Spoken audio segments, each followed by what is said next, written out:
Important compounds जो कि हमारे दैनिक जीवन में काम आते हैं, तो उनको सिंपल से है, उनको बनाने की विधि। नंबर 1 पॉइंट कि वे बनते कैसे हैं, बनाने की विधि, मेथड ऑफ प्रिपरेशन, बनाना या प्राप्त करना। दूसरा उनके गुण अर्थात प्रॉपर्टीज, और तीसरा उनके उपयोग,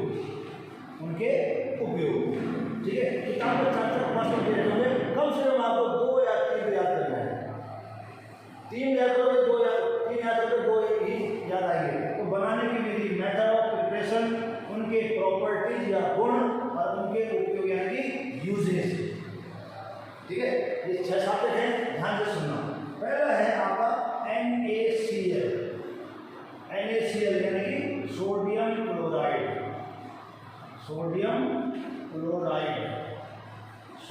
क्लोराइड, ठीक है, जिसको आम भाषा में कॉमन साल्ट या साधारण नमक भी कहते हैं।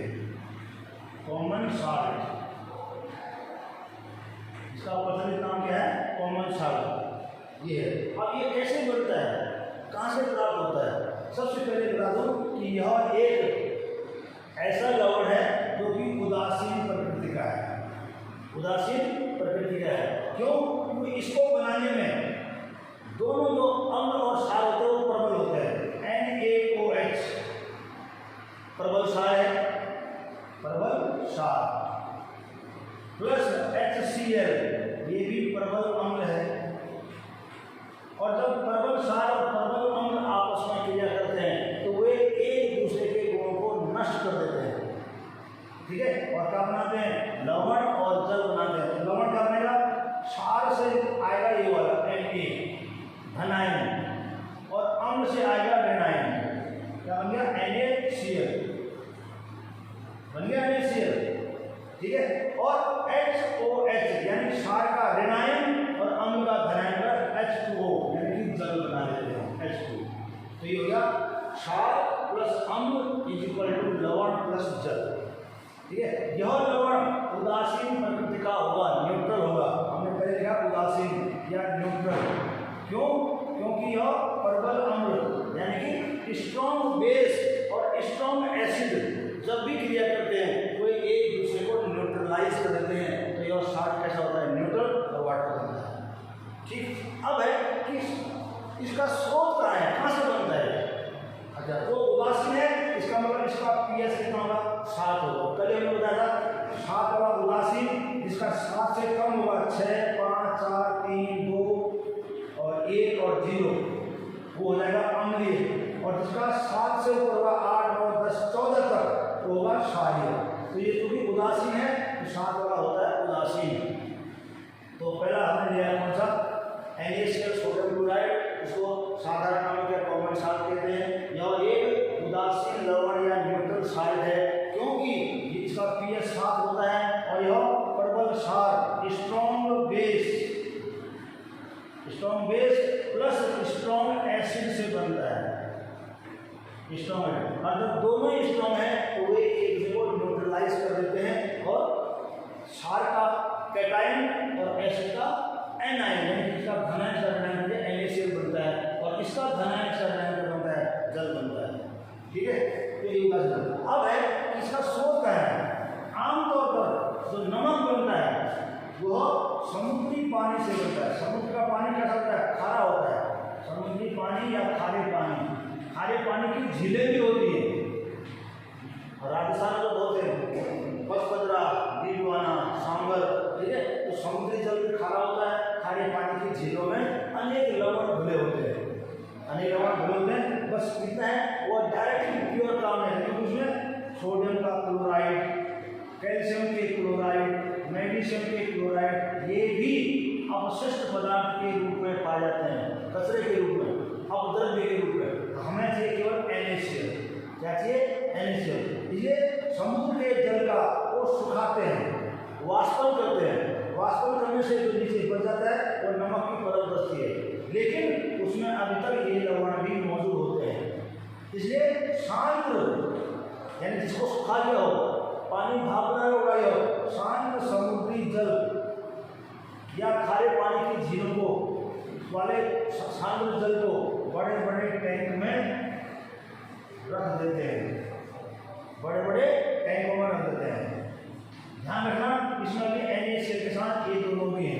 हमें चाहिए केवल NaCl शुद्ध रूप में। तो अब इन टैंकों में हम HCl गैस, HCl की वाष्प या गैस प्रवाहित करते हैं। ये नया फंडा है, क्या चीज है ये, कैसे क्यों करते हैं इसको ऐसा? शांत समुद्री जल को बड़े बड़े टैंक या पात्रों में रखते हैं और उसमें HCl की वाष्प डालते हैं। तो ये HCl उस शांत समुद्री जल के विलयन में घुल जाता है, तो ये आयनित हो जाता है। क्या बनाता है? H+Cl ये आयनित हो गया। उसी तरह जो NaCl है वो भी आयनित हो जाता है, Na+Cl अब देखो दोनों अलग अलग पदार्थ है, इसलिए इनमें धन आयन भी अलग है, लेकिन ऋण आयन दोनों में एक समान है। क्या है? दोनों में एक समान है। क्योंकि NaCl जब जल में होता है तो वह उत्क्रमणीय अभिक्रिया होता है, अर्थात टूटता भी है बनता भी है, टूटता भी है बनता भी है। अब जब टूट जाएगा तो हम नमक कैसे डालें? हमें तो क्या चाहिए? NaCl चाहिए। तो इसलिए HCl की वाष्प लगाती है, वह भी जब जल में घुलता है इसमें तो H+Cl, और दोनों में ही Cl आयन है, दोनों ही कॉमन है। इसको बोलते हैं सम आयन प्रभाव, सम आयन प्रभाव या common ion effect, common ion effect. धन आयन दोनों में अलग अलग है, लेकिन ऋण आयन एक समान है। सम आयन प्रभाव, कॉमन आयन इफेक्ट का इसके टूटने के बजाय बनने की दर अधिक होती है और इसको बाद में क्रिस्टलाइज किया जाता है, क्रिस्टलीकरण किया जाता है, क्रिस्टलीकरण अर्थात और शुद्ध नमक प्राप्त होता है। तो इसलिए शांत समुद्री जल के टैंकों में HCl की गैस प्रवाहित करने पर उसका भी आयनीकरण होता है और सम आयन प्रभाव कारण जो नमक प्राप्त होता है उसको हम क्रिस्टलीकरण करते हैं और नमक प्राप्त कर लेते हैं। अब आ जाओ इसके गुण क्या क्या हैं? इसके गुण, प्रॉपर्टीज, गुण और प्रॉपर्टीज, लक्षण भी कह सकते हैं, कैरेक्टर्स। सबसे पहले नमक एक सफेद रंग का ठोस पदार्थ है, उसको हम बाद में चूर्ण बना लेते हैं, फिर ठोस पदार्थ है। आप देखोगा तो वाला नमक भी आता है, सफेद रंग का ठोस पदार्थ है। दूसरा, जल में अत्यधिक विलेय है, जल में आसानी से घुल जाता है, जल में अत्यधिक विलेय है।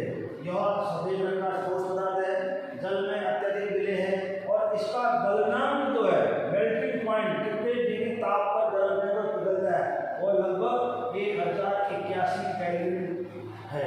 इतने तापमान पर यह पिघल जाता है, ठीक है। और सफेद रंग, और दूसरा है यह जल में अत्यधिक विलेय है और पूर्ण रूप से आयनित हो जाता है, पूर्ण रूप से आयनित हो जाता है, अर्थात सोडियम आयन और क्लोराइड आयनों में टूट जाता है। तो यह it is A white solid substance, it is easily highly soluble in water, its melting point is 1081 Kelvin and it dissolves in water and completely ionized, वो उसे घुल जाता है। एक हो गया इसके गुण, आपको कोई कम से कम कोई 2 गुण कम से कम याद रखने हैं। अब आ जाओ इसके उपयोग अर्थात यूजेस। सबसे पहले नमक है तो यह हमारे भोजन का एक आवश्यक घटक है, हमारे भोजन का आवश्यक घटक है। बिना इसके भोजन स्वादिष्ट नहीं होता। खाना बना लो और नमक नहीं डाला तो स्वादिष्ट नहीं होता। It is an important constituent of our food. Number 2, यह हिमीकरण मिश्रण बनाने में काम आता है। फ्रीजिंग मिक्सचर, इसका मतलब आप देखोगे बाजारों में क्या है, आइसक्रीम बिकती है, ठीक है, क्या बिकती है? आइसक्रीम। एक लकड़ी का बॉक्स बनाते हैं और उसके अंदर एक धातु का बॉक्स बनाते हैं। धातु का बॉक्स छोटा होता है, उसके चारों ओर जगह होती है, और उस जगह में नमक और बर्फ को कूट कर भरा जाता है। एक लेयर बर्फ की, उसके ऊपर नमक की, फिर बर्फ की, फिर नमक की। तो बर्फ में जब नमक मिलाते हैं, क्योंकि बर्फ है और 0 डिग्री सेंटीग्रेड पर ही जमता है, पानी से बर्फ बन जाता है, और 0 डिग्री सेंटीग्रेड पर ही हो पिघलना भी शुरू करता है।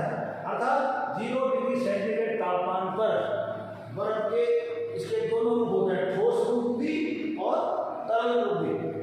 क्योंकि गर्मियों में मई जून की गर्मियों में जो आइसक्रीम बेचते हैं तो धूप में बेचते हैं, पिघल जाएगी, इसलिए जब नमक बर्फ में नमक मिला देते हैं तो उसका गलनांक बढ़ जाता है। सुबह अगर को इसमें नमक और क्या बर्फ का मिश्रण डालोगे तो उसके अंदर आइसक्रीम जो है वो ठोस रहती है, पिघलती नहीं है, और शाम तक वो बर्फ बनी रहती है। ठीक है, अगर नमक नहीं मिलाएंगे तो बर्फ बहुत जल्दी पिघल जाएगी और आपकी आइसक्रीम भी पिघल जाएगी, इसलिए हिमीकरण मिश्रण बनाने में। इसके अलावा कई इंपॉर्टेंट पदार्थ हैं, जैसे सोडियम हाइड्रोक्साइड, इसको कास्टिक सोडा कहते हैं, सोडियम बाइकार्बोनेट मीठा सोडा कहते हैं, ठीक है, पीओपी, और अन्य कई पदार्थ बनाने में भी इसका उपयोग किया जाता है। पहला हो गया हमारी भोजन का एक आवश्यक घटक है हिमीकरण मिश्रण बनाने में, अर्थात तो बर्फ में नमक मिला देते हैं तो उसका गलनांक बढ़ जाता है और लंबे समय तक बर्फ में रहता है, और उसके अंदर रखी गई वस्तुएं उसी रूप में रहती है, तापमान कम हो जाता है, मेंटेन करता है। और अन्य महत्वपूर्ण यौगिक जो प्रयोगशाला में या दैनिक जीवन में काम आते हैं, caustic soda, sodium carbonate, sodium bicarbonate, plaster of Paris, व्यंजक चूर्ण, ये सब बनाने में काम आता है। ये इसमें तो नहीं आता, ये आता व्यंजक चूर्ण में काम आता है, अर्थात ब्लीचिंग पाउडर बनाने में काम आता है। अब आ जाओ दूसरा NaOH। अभी हमने कहा था कि नमक का उपयोग NaOH बनाने में काम आता है। इसका रासायनिक नाम है सोडियम हाइड्रोक्साइड, सोडियम हाइड्रोक्साइड, ठीक है, NaOH। इसका दूसरा जो व्यापारिक नाम है वो है कास्टिक सोडा, कास्टिक सोडा, क्योंकि बाजार में ये इसी नाम से बिकता है। अगर आप बाजार में किसी दुकानदार से सोडियम हाइड्रोक्साइड हो सकता है वो न जाने, अगर कास्टिक सोडा को तो आप तुरंत दे देंगे, ठीक है। यह एक प्रबल क्षार है, प्रबल क्षार है, यानी स्ट्रॉन्ग बेस है, स्ट्रॉन्ग बेस है, क्योंकि यह जल में घुलने पर पूर्णतः आयनित हो जाता है, सोडियम आयन में और हाइड्रोक्साइड आयन में, और अधिक मात्रा में OH आयन देता है। इसको बनाने के लिए एक टैंक लेते हैं, ठीक है, और उसमें आवश्यकता अनुसार नमक डाल देते हैं, NaCl, नमक डाल दिया, नमक को पानी में घोल दिया, बस एक टैंक में किलो 2 किलो जितना है वो नमक डाल दिया, उसको उसी अनुसार पानी में घोल दिया, पानी में घोलना है, नमक का घोल दिया, और उसमें 2 छड़ें लगा दी, एक होता है एनोड और एक होता है कैथोड, यानी कि एक धनात्मक और एक ऋणात्मक। धनात्मक को एनोड कहते हैं और कैथोड को कहते हैं क्या, ऋणात्मक। और इन दोनों के बीच में अब विद्युत धारा प्लग लगा दिया और करंट प्रवाहित हो गया, तार जोड़कर प्लग से लगाना, स्विच ऑन कर दिया, तो धारा हमेशा प्लस से माइनस की ओर आती है और इस बिंदु से होते हुए यूं घूमेगी धारा। जैसे इसमें धारा प्रवाह हो गया, इसका मतलब नमक के जल का विद्युत अपघटन कराया जा रहा है, क्योंकि नमक के जल में हम धारा प्रवाहित कर रहे हैं। तो ये क्रिया होती है NaCl प्लस H2O = NaOH बनता है, बन गया NaOH, plus Cl2 plus H2 gas भी बनती है, ठीक है। Cl2 चूंकि ऋणात्मक गैस है तो यहाँ से निकलेगी एनोड से, हाइड्रोजन धनात्मक गैस है वो यहाँ से निकलेगी कैथोड से, और कैथोड पर ही हमें क्या मिलता है, NaOH प्राप्त हो जाता है।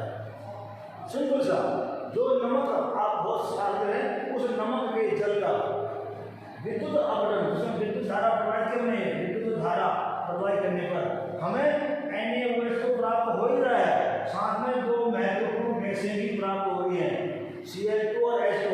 Cl2 को यहाँ से लेकर अलग टैंक में रख देते हैं और H2 को अलग टैंक में देते हैं, और इनके भी आगे काफी उपयोग है, जैसे Cl2 का व्यंजक चूर्ण बनाने में, H2 का अमोनिया बनाने में या यूरिया बनाने में उपयोग होता है, ठीक है। अब बैलेंस करोगे, 2NaCl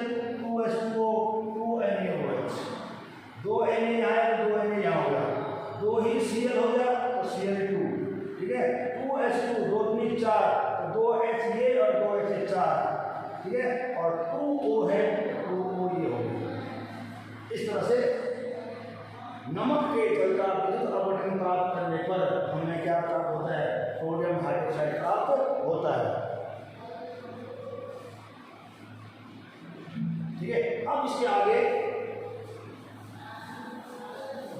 गुण। पहला नंबर 1, यह एक प्रबल सार है। दूसरा, जल में अत्यधिक विलेय है, जल में तुरंत घुल जाता है। ठीक है, it is a strong base. Number 2, it easily और highly dissolve in water. Number 3, यह एक प्रस्वेद पदार्थ है। प्रस्वेद पदार्थ, अब ये अलग शब्द है प्रस्वेद, जिसे कहते हैं डेलिक्विसेंट। प्रस्वेद पदार्थ है, इसका मतलब है यदि जिस पैकेट में सोडियम हाइड्रोक्साइड रखा गया हो, उसको पैकेट खोल दें पैकेट को खुला छोड़ दें, तो यह वातावरण से CO2 को एब्जॉर्ब कर लेता है और उसे क्रिया कर लेता है और सोडियम कार्बोनेट में बदल जाता है। इसके पैकेट को खोलने के बाद तुरंत बंद, जितना काम लेना ले लो, उसको बंद कर देते हैं, खुला नहीं रखते, क्योंकि ये तुरंत वातावरण से जो है CO2 से क्रिया कर लेता है। ठीक है, इसे कहते हैं प्रस्वेद पदार्थ है। ठीक है, और उसके बाद आ गया यह साबुन की भांति चिकना होता है। साबुन की भांति चिकना पदार्थ है। ध्यान रहे, इसके विलेय में हाथ नहीं डालना होता है, कारण क्योंकि इसका विलेय सारी होता है और वो सार त्वचा को या चमड़ी को जला देता है। ठीक है, अब आता है इसके गुण। ये हो गए गुण, प्रॉपर्टी। अब आया उपयोग या यूजेस। इसके उपयोग में नंबर 1, यह पेट्रोलियम के शोधन में काम आता है, use in petroleum refinery. Number 2, यह साबुन, कागज, अपमार्जक बनाने में काम आता है। साबुन बनाने में, कागज बनाने में, अपमार्जक बनाने में काम आता है। अगला, कृत्रिम रेशम, आर्टिफिशियल सिल्क बोलते हैं, कृत्रिम रेशम आर्टिफिशियल सिल्क के निर्माण में काम आता है। ठीक है, और कोई पदार्थ कहीं काम आए, इसका जो काम है प्रयोगशाला में जरूर काम आता है। कई क्रिया होती है प्रयोगशाला में, अभिकरणों के रूप में काम आता है। Used as a reagent in laboratory. Number 1, use in petroleum refining, use in to make soap, paper and detergent, use in making artificial silk and use as reagent in laboratory. तो उसका बनाने की विधि होगी, गुण हो गया और उपयोग हो गया। तीसरा पदार्थ है जिसका नाम है विरंजक चूर्ण।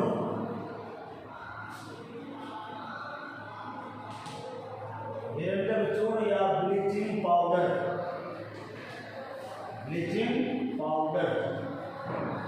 आपने कई लोगों से इसका नाम सुना होगा, ब्लीचिंग पाउडर का।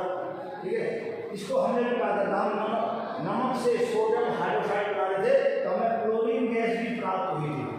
उस क्लोरीन गैस को हमने बोतलों में या ग्लास में इकट्ठा कर दिया था। तो नमक के विद्युत अपघटन से प्राप्त क्लोरीन गैस की क्रिया शुष्क बुझे हुए चूने से कराते हैं। इसे शुष्क बुझे हुए चूना, शुष्क बुझा हुआ चूना, जिसको हम कहते हैं चूने का पानी, उसको सुखा दिया हो गया ड्राई स्लैग्ड लाइम, शुष्क बुझा हुआ चूना। उस पर जो हमने क्लोरीन गैस इकट्ठी करी है, उस क्लोरीन गैस को प्रवाहित करते हैं। करने पर ये जो क्रिया होती है, ये है CaOCl2, कैल्शियम ऑक्सीक्लोराइड प्लस जल, और यह जल जो है बाद में भाप बनकर उड़ जाता है। तो क्या नाम है, शुष्क बुझे हुए चूल्हे पर क्लोरीन गैस प्रवाहित करने पर कैल्शियम ऑक्सीक्लोराइड अर्थात विरंजक चूर्ण, इसी को विरंजक चूर्ण कहते हैं, प्राप्त होता है। ठीक है, यह भी एक, अब इसके गुण आ जाओ, यह एक पीले रंग का तीक्ष्ण या तीखा पदार्थ है, तीखी गंध आती है, पीले रंग का तीक्ष्ण गंध वाला यौगिक है। It is A yellow pungent smell कहते हैं, पंजेंट स्मेल, क्योंकि इसकी तीखी गंध आती है। दूसरा, यह भी अगर खुले में रखा जाए, खुले में रखा जाए, अगर इसके पैकेट को खोल दें, खुले में रखने पर क्लोरीन गैस छोड़ता है। क्या करता है? क्लोरीन गैस छोड़ता है। और तीसरा उसका हो गया, जब भी हम इस निरंजक चूर्ण की तनु अम्लों से क्रिया कराते हैं तो यह क्लोरीन गैस देता है।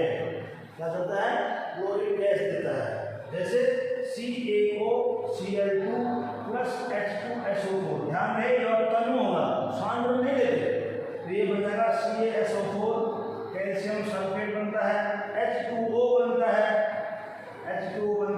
और कौन सी गैस छोड़ी है? Cl2। Ca के साथ क्रिया किसने किया? SO4 ने, CaSO4 बन गया। H2 के साथ क्रिया किसने की है? O ने की है, तो बन गया H2O, और क्या छोड़ा है? Chlorine gas. या CaOCl2 प्लस 2HCl,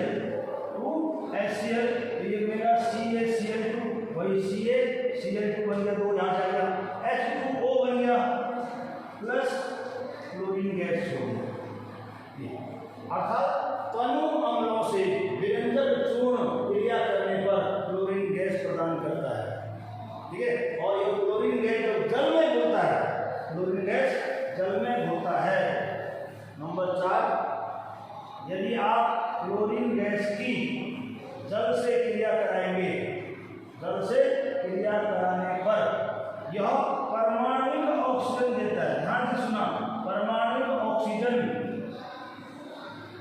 ये है आणविक ऑक्सीजन, अणु है, और यह है परमाणु। परमाणु में केवल एक ही होता है, और अणु में दो परमाणु है। ये आणविक ऑक्सीजन है और यह है परमाणुक ऑक्सीजन।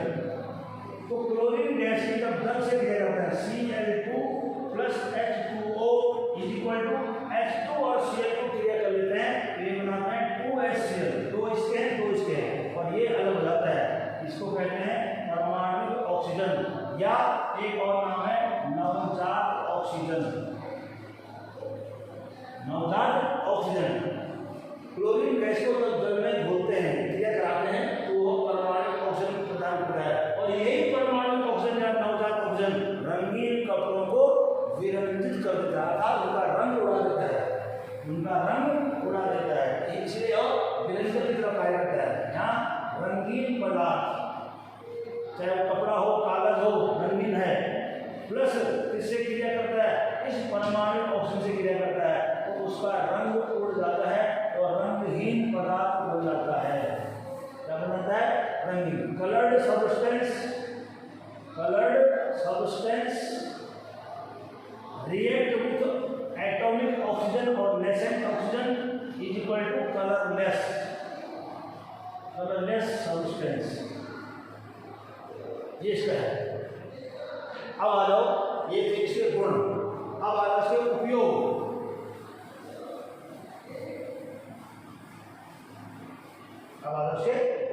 नंबर 1,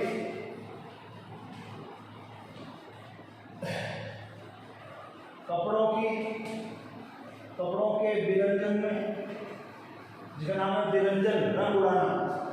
दूसरा, कागज उद्योग में जब लकड़ी काट के उसको गलाया जाता है, कागज रहता है, उसका रंग निकालने में, कागज के उद्योग में विरंजक के रूप में,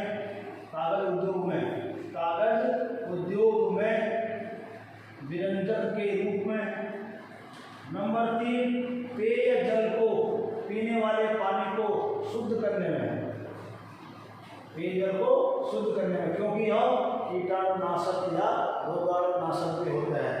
और चौथा है प्रयोगशाला में अभिकर्मक के रूप में, क्योंकि इसमें ऑक्सीजन भी है और क्लोरीन भी है, तो दोनों ही क्या है? ऑक्सीकारक है। तो प्रयोगशाला में ऑक्सीकारक के रूप में या अभिकर्मक के रूप में भी काम करता है।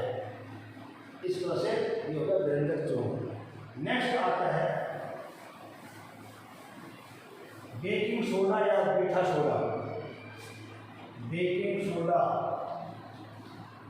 मीठा सोडा, जिसका रासायनिक नाम है sodium hydrogen carbonate. Sodium hydrogen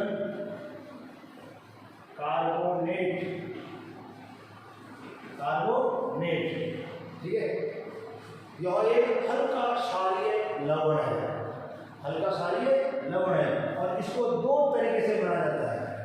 number एक, नमक के पानी में, पहले नमक को पानी में घोल दिया, नमक प्लस पानी और उसमें दो गैसें डाल दी, अमोनिया और कार्बन डाइऑक्साइड, ये दो गैसें डाल दी। क्या काम है? नमक के पानी में या नमक के जलीय विलेन में NH3 और CO2 गैस जब प्रवाहित करते हैं तो दो पदार्थ बनते हैं, एक बनता है NH4Cl और एक बनता है NaHCO3, ठीक है। नमक के जलीय विलेन में अमोनिया और CO2 गैस रखने पर NH4Cl, जिसको नौसागर या अमोनियम क्लोराइड कहते हैं, और ये बन जाता है कौन सा? Sodium hydrogen carbonate. अब इन दोनों को छान देते हैं क्योंकि ये इसके कण बड़े होते हैं, ये जल में अल्प विलय होता है, घुलता नहीं है, इनको फिल्टर करके अलग कर लेते हैं अर्थात अवक्षेपित कर लेते हैं, इसे कहते हैं प्रेसिपिटेट या अवक्षेपित करना, ठीक है। ये इसका दूसरा तरीका है, दूसरा तरीका है धावन सोडा या सोडियम कार्बोनेट ले लो, Na2CO3, Na2CO3 को किसमें घोल लो? पहले जल में घोल लो, पानी में घोल लो। अगर ये आपको नहीं करना है तो इसे भी कर सकते हैं, दो तरीके हैं, या तो इसे बनाओ इसे बनाओ। नमक सोडियम कार्बोनेट जल में घोल लो और उसमें CO2 गैस प्रवाहित कर दो, तो जो बनेगा वो बनेगा सोडियम बाइकार्बोनेट, अवक्षेपित हो जाता है। ये भी तरीका है बनाने का। अब इसके क्या है गुण, इसके गुण, सबसे पहले यह एक क्षारीय लवण है, यह एक सफेद रंग का, श्वेत रंग का ठोस पदार्थ है, श्वेत ठोस पदार्थ है, तो इसलिए है। दूसरा, जल में कम विलय है, कम घुलता है, जल में कम विलय है। It is A white solid, it is less soluble in water. Number third, it's solution, इसका विलयन क्षारीय होता है, इसका विलयन क्षारीय होता है। याद करो, हम इसी को तो क्या है उधर में अम्लता को दूर करेंगे, जो दुर्बल क्षार थे वो ये भी ले सकते हैं, इनों में भी होता है, जैसे खट्टे टकार बन जाते हैं, इसका विलयन हल्का क्षारीय होता है। और इसको बेकरी में इसका उपयोग होता है, जब इसको गर्म करने से CO2 गैस होता है तो केक ब्रेड फूल जाती है, तो उसका आ जाएगा उसका उपयोग में, ठीक है। अब आ जाओ उपयोग या यूजेज। नंबर 1, अग्निशामक यंत्र में, अग्निशामक यंत्रों में, in fire extinguisher, fire extinguisher आपने देखा होगा बड़े बड़े कार्यालय में एक्सटिंग्विशर, बड़े बड़े कार्यालयों में ऑफिसर्स में लाल रंग का डिब्बा होता है, उसके अंदर सोडियम हाइड्रोजन कार्बोनेट का घोल भरा होता है, ठीक है। दूसरा, पेट की अम्लता, एसिडिटी बढ़ जाती है पेट की अम्लता को दूर करने में, क्योंकि ये हल्का क्षारीय पदार्थ है, एसिडिटी को न्यूट्रल कर देता है। और तीसरा है ब्रेड या केक बनाने में, जो ब्रेड और केक को फूलता है, छेद छेद जो अच्छे हो जाते हैं, तो किसी काम में फिर इसको गर्म करते हैं, तो ये क्या करता है, गर्म करने पर यह सोडियम कार्बोनेट देता है, जल निकल जाता है और CO2 गैस मुक्त होती है। इस CO2 गैस के कारण ही ब्रेड और केक छिद्रित या छेद वाले हो जाते हैं, ठीक है। ये इसके हो गए उपयोग। अब आ जाओ अगला, इसी का दूसरा है धावन सोडा। धावन सोडा यानी कि वॉशिंग सोडा, वॉशिंग सोडा, इसका Na2CO3 10H2, अर्थात इसमें क्रिस्टल के 10 अणु हैं, जल के, क्रिस्टलीय जल के 10 अणु हैं, ठीक है। और इसको बनाने के लिए एक विधि तो है स्वाल्वे विधि, जिसके लिए एक यंत्र होता है, वो लंबे चरण में बनता है, 5-6 कक्ष होते हैं, एक में पहले कोयले को जलाते हैं, फिर चूना को तोड़ते हैं, CO2 प्रोवाइड करते हैं, वो जटिल विधि है। और दूसरा आसान विधि है, क्या हमारे पास क्या है, मीठा सोडा, सोडियम हाइड्रोजन कार्बोनेट, इसको हम क्या करते हैं, गर्म करते हैं। गर्म कर दिया तो ये टूट जाता है Na2CO3 में plus H2O plus CO2, CO2 निकल जाती है, H2O वाष्प या भाप बनकर उड़ जाता है, तो क्या बचता है, Na2CO3। पहले मीठा सोडा या बेकिंग सोडा को गर्म करके सोडियम कार्बोनेट प्राप्त करते हैं, और फिर दूसरे चरण में इस सोडियम कार्बोनेट में जल मिलाकर उसका क्रिस्टलीकरण करते हैं, तो Na2CO3 प्लस 10H2O ये बन जाएगा, Na2CO3 10H2O बन जाता है। इसी को थार्मो सोडा कहते हैं। तो पहली विधि सादी विधि और दूसरी विधि सोडियम हाइड्रोजन कार्बोनेट या मीठे सोडे से। अब आ जाओ इसके गुण। यह भी सोडियम हाइड्रोजन कार्बोनेट या मीठा सोडा की तरह हल्का क्षारीय पदार्थ है, हल्का क्षारीय पदार्थ है, परंतु यह जल में तुरंत घुल जाता है, जल में विलीन होता है, जल में विलीन होता है, ठीक है। और इसका उपयोग जो है, उपयोग में देख लो, यूजेज या उपयोग में यह सफाई या धुलाई में काम आता है, सफाई या धुलाई में काम आता है, इसलिए इसका नाम है वॉशिंग सोडा। साफ सफाई, घर आंगन और अन्य वस्तुओं को धोने में, सफाई करने में, सफाई या धुलाई में इनका नाम है थार्मो सोडा। इसके अलावा यह कांच, उसके अलावा कागज या बोरेक्स बनाने में भी काम आता है।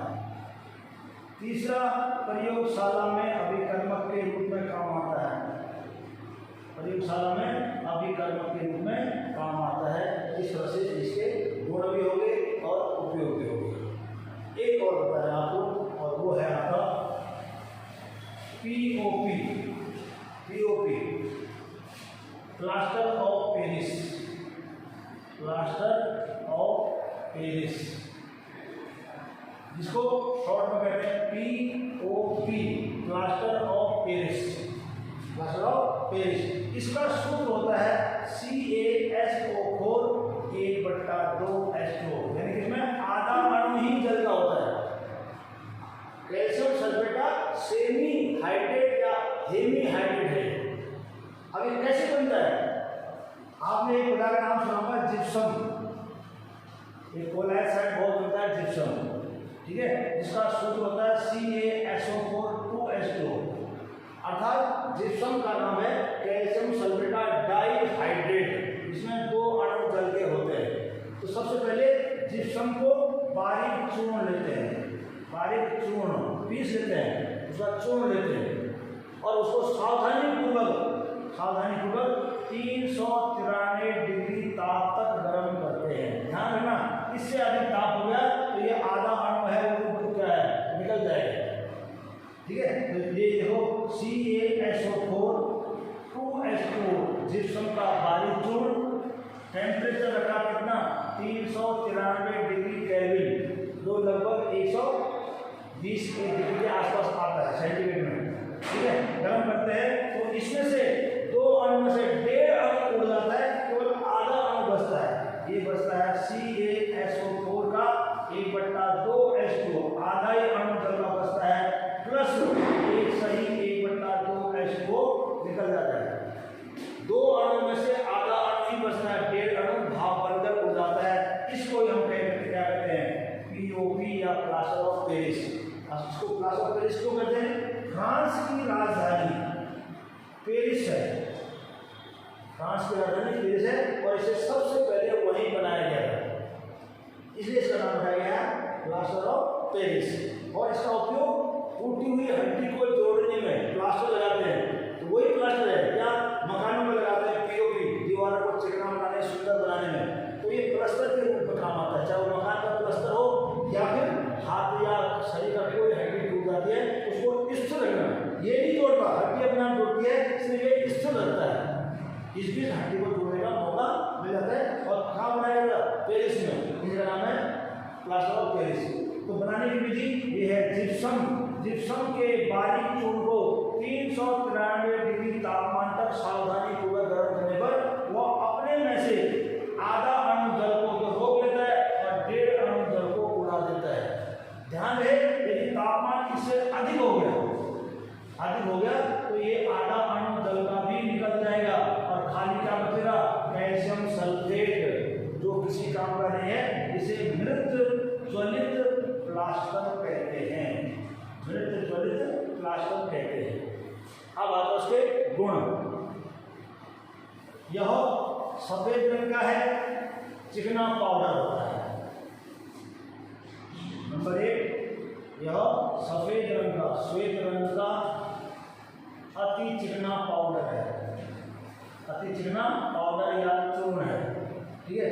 दूसरा, इससे अगर नमी वाले जगह पर है जहाँ जल की मात्रा हो तो ये जल से क्रिया करके पुनः जिप्सम में बदल जाता है, अर्थात कैल्शियम सल्फेट का आधा हाइड्रेट, इसको पीओपी कहते हैं, ठीक है।